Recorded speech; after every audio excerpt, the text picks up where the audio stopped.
O seguinte artigo de Jeffrey Sachs foi publicado no Common Dreams. Sachs é o presidente da Rede de Soluções para o Desenvolvimento Sustentável da ONU e atuou como conselheiro especial dos secretários-gerais da ONU Kofi Annan, Ban Ki-moon e Antônio Guterres. A política externa dos Estados Unidos parece ser totalmente irracional. Os Estados entram em uma guerra desastrosa após outra. Afeganistão, Iraque, Síria, Líbia, Ucrânia e Gaza. Nos últimos dias, os Estados Unidos estão globalmente isolados em seu apoio às ações genocidas de Israel contra os palestinos, votando contra uma resolução da Assembleia Geral da ONU por um cessar-fogo em Gaza, apoiada por 153 países com 89% da população mundial, e oposta apenas pelos Assis e 9 Kennedys com menos de 11% da população mundial. Nos últimos 20 anos, todos os principais objetivos de política externa dos Estados Unidos falharam. O Talibã voltou ao poder após 20 anos de ocupação dos Estados Unidos no Afeganistão. O Iraque pós-Saddam tornou-se dependente do Irã. O presidente da Síria, Bashar al-Assad, permaneceu no poder apesar de um esforço da CIA para derrubá-lo. A Líbia caiu em uma prolongada guerra civil após uma missão da OTAN liderada pelos Estados Unidos derrubar Muammar Gaddafi. A Ucrânia foi golpeada no campo de batalha pela Rússia em 2023. Depois que os Estados Unidos secretamente sabotaram um acordo de paz entre a Rússia e a Ucrânia em 2022. Apesar dos notáveis e custosos desastres, um após o outro, o mesmo elenco de personagens permaneceu no comando da política externa dos Estados por décadas, incluindo Joe Biden, Victoria Nuland, Jake Sullivan, Chuck Schumer, Mitch McConnell e Hillary Clinton. O quebra-cabeça é resolvido ao reconhecer que a política externa americana não tem nada a ver com os interesses do povo americano. Trata-se dos interesses dos insiders de Washington, enquanto eles buscam contribuições para campanhas e empregos lucrativos para si mesmos, funcionários e membros da família. Em resumo, a política externa dos Estados Unidos foi hackeada pelo grande capital. Como resultado, o povo americano está perdendo muito. As guerras fracassadas desde 2000 custaram cerca de 5 trilhões de dólares em despesas diretas, ou cerca de 40 mil dólares por família. Outros 2 trilhões de dólares ou mais serão gastos nas próximas décadas, com o cuidado dos veteranos. Além dos custos diretamente incorridos pelos americanos, devemos também reconhecer os custos horrendamente altos sofridos no exterior, em milhões de vidas perdidas e trilhões de dólares de destruição de propriedades e da natureza nas zonas de guerra. Os custos continuam a aumentar. As despesas ligadas ao setor militar dos Estados Unidos em 2024 chegarão a cerca de 1,5 trilhão de dólares, ou aproximadamente 12 mil dólares por família, se somarmos os gastos diretos do Pentágono, os orçamentos da CIA e de outras agências de inteligência, o orçamento da Administração de Veteranos, o programa de armas nucleares do Departamento de Energia, a ajuda externa, ligada ao setor militar do Departamento de Estado, como para Israel, e outras linhas orçamentárias relacionadas à segurança. Centenas de bilhões de dólares são desperdiçados, esbanjados em guerras inúteis, bases militares no exterior e um acúmulo de armas totalmente desnecessário que aproxima o mundo da Terceira Guerra Mundial. Ainda assim, descrever esses custos gigantescos é também explicar a racionalidade distorcida da política externa dos Estados Unidos. Os 1,1 trilhão de dólares em despesas militares são a fraude que continua beneficiando o complexo industrial militar e os insiders de Washington, mesmo enquanto empobrece e coloca em perigo a América e o mundo. Para entender a fraude da política externa, pense no governo federal de hoje como um esquema de várias divisões controlado pelos maiores licitantes. A divisão de Wall Street é administrada pelo Tesouro. A divisão da indústria da saúde é administrada pelo Departamento de Saúde e Serviços Humanos. A divisão do petróleo e carvão é administrada pelos departamentos de energia e interior. E a divisão de política externa é administrada pela Casa Branca.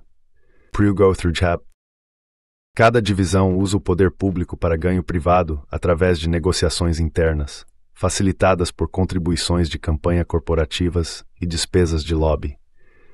Curiosamente, a divisão da indústria da saúde rivaliza com a divisão de política externa como um notável esquema financeiro. os gastos com saúde nos Estados Unidos totalizaram impressionantes $4,5 trilhões em 2022, ou aproximadamente $36 mil por família. De longe, os custos de saúde mais altos do mundo, enquanto os Estados Unidos ficaram aproximadamente em 40 graus lugar no mundo entre as nações em expectativa de vida.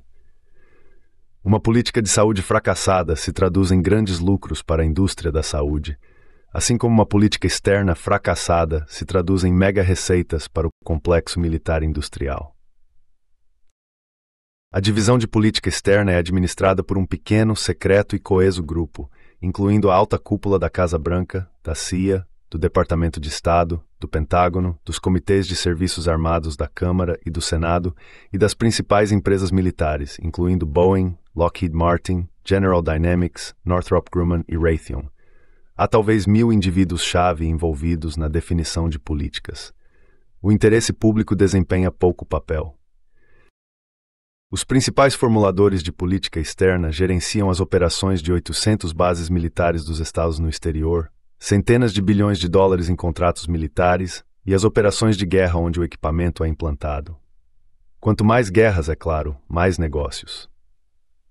A privatização da política externa foi amplamente ampliada pela privatização do próprio negócio da guerra, à medida que mais e mais funções militares centrais são entregues aos fabricantes de armas e contratantes como Halliburton, Booz Allen Hamilton e Casey. Além dos centenas de bilhões de dólares em contratos militares, há importantes repercussões comerciais das operações militares e da CIA. Com bases militares em 80 países ao redor do mundo e operações da CIA em muitos outros, os Estados Unidos desempenham um grande papel, embora principalmente encoberto, na determinação de quem governa nesses países e, assim, nas políticas que moldam acordos lucrativos envolvendo minerais, hidrocarbonetos, oleodutos e terras agrícolas e florestais.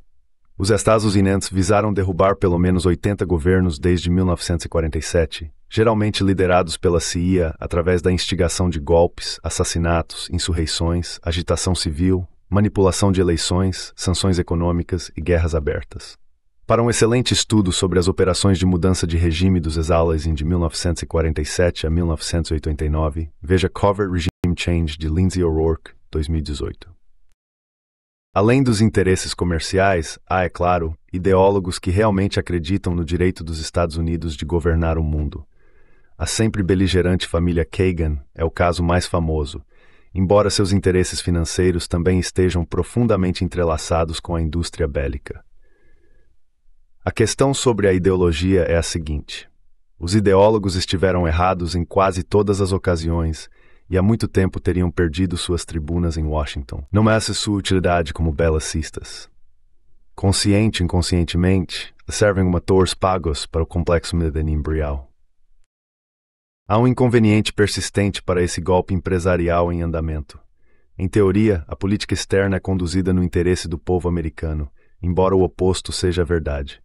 Uma contradição semelhante, é claro, se aplica aos cuidados de saúde superfaturados, aos resgates do governo de Wall Street, aos benefícios da indústria petrolífera e a outros golpes. O povo americano raramente apoia as maquinações da política externa dos Estados Unidos quando ocasionalmente ouve a verdade.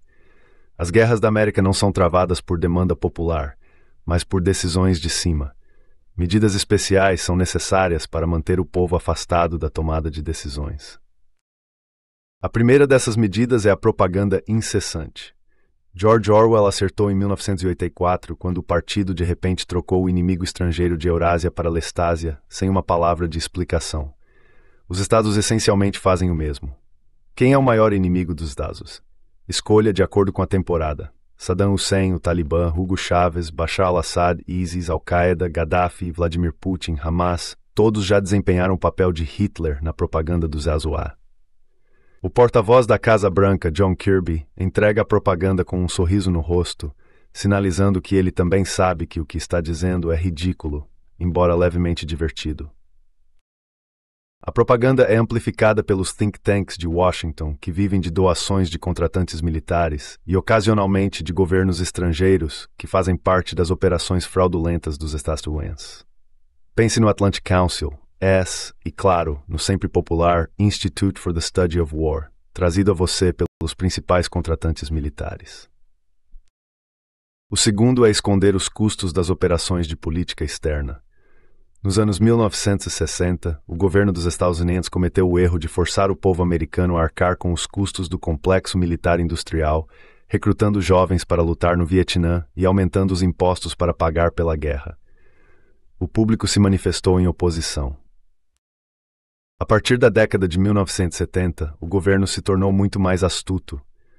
O governo acabou com o recrutamento obrigatório e transformou o serviço militar em um emprego remunerado em vez de um serviço público, apoiado por despesas do Pentágono para recrutar soldados de camadas econômicas mais baixas. Também abandonou a ideia antiquada de que as despesas do governo deveriam ser financiadas por impostos e, em vez disso, transferiu o orçamento militar para o déficit, protegendo-o da oposição popular, que seria desencadeada se fosse financiado por impostos. Também enganou estados clientes como a Ucrânia para lutar nas guerras da América em solo, para que nenhum corpo americano estragasse a máquina de propaganda dos Estados Unidos. Nem é preciso dizer que os mestres da guerra dos Estados Unidos, como Sullivan, Blinken, Nuland, Schumer e McConnell, permanecem a milhares de quilômetros das linhas de frente. A morte está reservada para os ucranianos.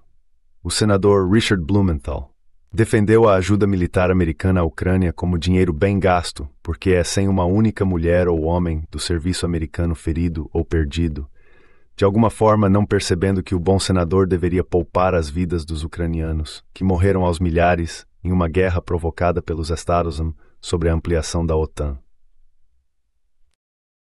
Este sistema é sustentado pela completa subordinação do Congresso dos Estados Unidos ao negócio da guerra, para evitar qualquer questionamento dos orçamentos exorbitantes do Pentágono e das guerras instigadas pelo Poder Executivo. A subordinação do Congresso funciona da seguinte forma. Primeiro, a supervisão do Congresso sobre guerra e paz é amplamente atribuída aos comitês de serviços armados da Câmara e do Senado, que em grande parte moldam a política geral do Congresso e o orçamento do Pentágono.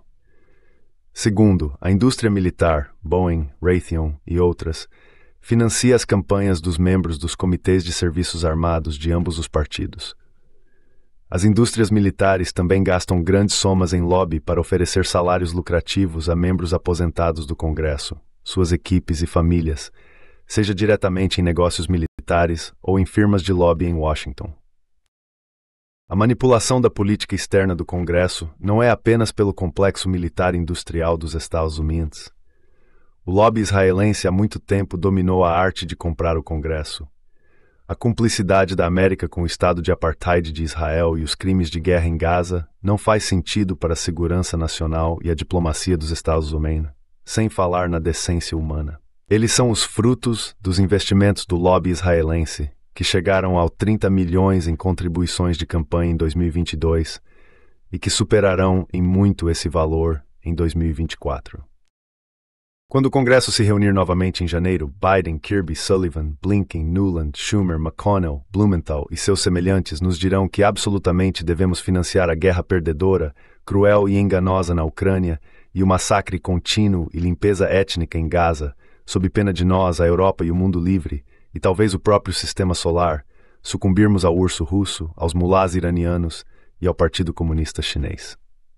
Os propagadores de desastre de política externa não estão sendo irracionais nesse alarmismo. Eles estão sendo enganosos e extraordinariamente gananciosos, perseguindo interesses estreitos em detrimento dos interesses do povo americano. É tarefa urgente do povo americano reformar uma política externa que está tão quebrada, corrompida e enganosa que está enterrando o governo em dívidas enquanto empurra o mundo para mais perto do Armagedon nuclear.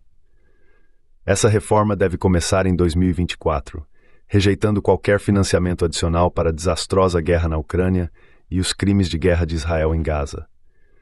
A pacificação e a diplomacia, e não os gastos militares, deu-se nos Stavzim Mermararichka e Esteri Nuit Sepulbur.